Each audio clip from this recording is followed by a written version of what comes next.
All right, let's dive into a word you've probably heard floating around, especially if you're into gardening or sustainability: permaculture. Today, we're going to pull back the curtain, break it all down, and show you how it's so much more than just a way to grow a few vegetables. So, be honest. When you hear the word permaculture, what pops into your head? Is it hippies living in mud huts? Or maybe you think it's just a fancier name for organic gardening? Well, the truth is, it's kind of neither, and also a little bit of both. Let's really get to the heart of what this is all about. This slide just nails the fundamental difference. Okay, imagine you want to grow a tomato. The way modern farming often works is by fighting nature. You clear the land, you bring in all these chemical fertilizers, you spray for any bug that even looks at your plant. But permaculture, it's all about working with nature. It's about designing a system where chickens are your pest control, compost is your fertilizer, and the rain does the watering. You go from being a fighter to being, well, a conductor of a beautiful orchestra. So, here is the most important thing to get. Permaculture isn't just a gardening technique, it's a design system. The name itself comes from squishing together permanent agriculture or even permanent culture. It's really a framework for thinking, a way to set up your life and your land so it works like nature does: smart, efficient, and totally self-sustaining. Now, before you even think about digging a single hole, you've got to understand the philosophy. And this is what makes permaculture so unique. It's one of the only systems of its kind that actually starts with a moral compass, a set of core ethics that guides every single thing you do. And this entire ethical framework, it's built on 3 simple, but believe me, incredibly powerful ideas. Let's break them down. First up, we've got earth care. This is the bedrock, right? It's all about providing for all life systems, not just us. The goal isn't just to take from the land, the goal is to actually leave it better than we found it. That means actively rebuilding the soil, finding ways to make water cleaner, and protecting all the amazing biodiversity around us. Next, there's people care. I mean, think about it. A system isn't really sustainable if the people inside of it are struggling. So this ethic makes sure we're designing things so that people can get the resources they need to not just get by, but to actually thrive. It's about community, it's about health, it's about our well-being. And the final piece of the puzzle is fair share. You might also hear it called return of surplus. This is all about recognizing that there's enough to go around. It means putting some limits on what we take and, this is key, sharing whatever is left over. I love how the slide puts it. If you've got way too many pumpkins, you don't just hoard them. You share them. You give them back to the system. You close the loop. Okay, so we have the why, that's the ethics. Now let's get into the where. And this is the zone system, which is one of the most practical and frankly genius tools in the whole permaculture toolkit. It's all about setting up your space to save your own energy. The system is so brilliantly simple. You just place things based on how often you need to visit them. So zone 0, that's your house. Zone 1 is right on your doorstep. This is for things you use every single day, like kitchen herbs and salad greens.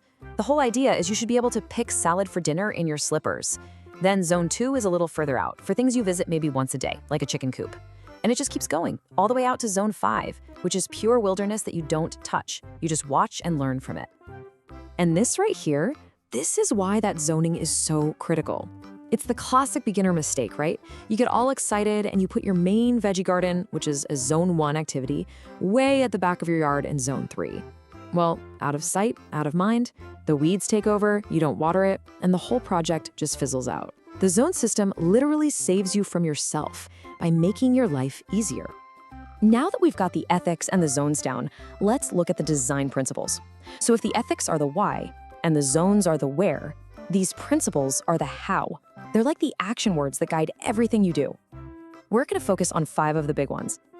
Okay, the first principle is to observe and interact. And this quote just flips that old saying right on its head. Before you go rushing in with a grand plan and a shovel, you just watch. You sit, you learn your land. Where does the sun hit in the winter? Where does water always puddle up when it rains? You have to design based on what's actually there, not just what you wish was there. The second principle is all about learning to catch and store energy. I mean, nature is giving away all this free energy all the time: sun, wind, water. Our job as designers is to be clever and capture it. We can grab solar energy with a simple greenhouse, we can store water with rain barrels, and we can capture the energy in our food scraps by composting them to make amazing soil. Principle 3 is a big one: obtain a yield. This is so important. A permaculture system has to be productive. It has to give something back to you.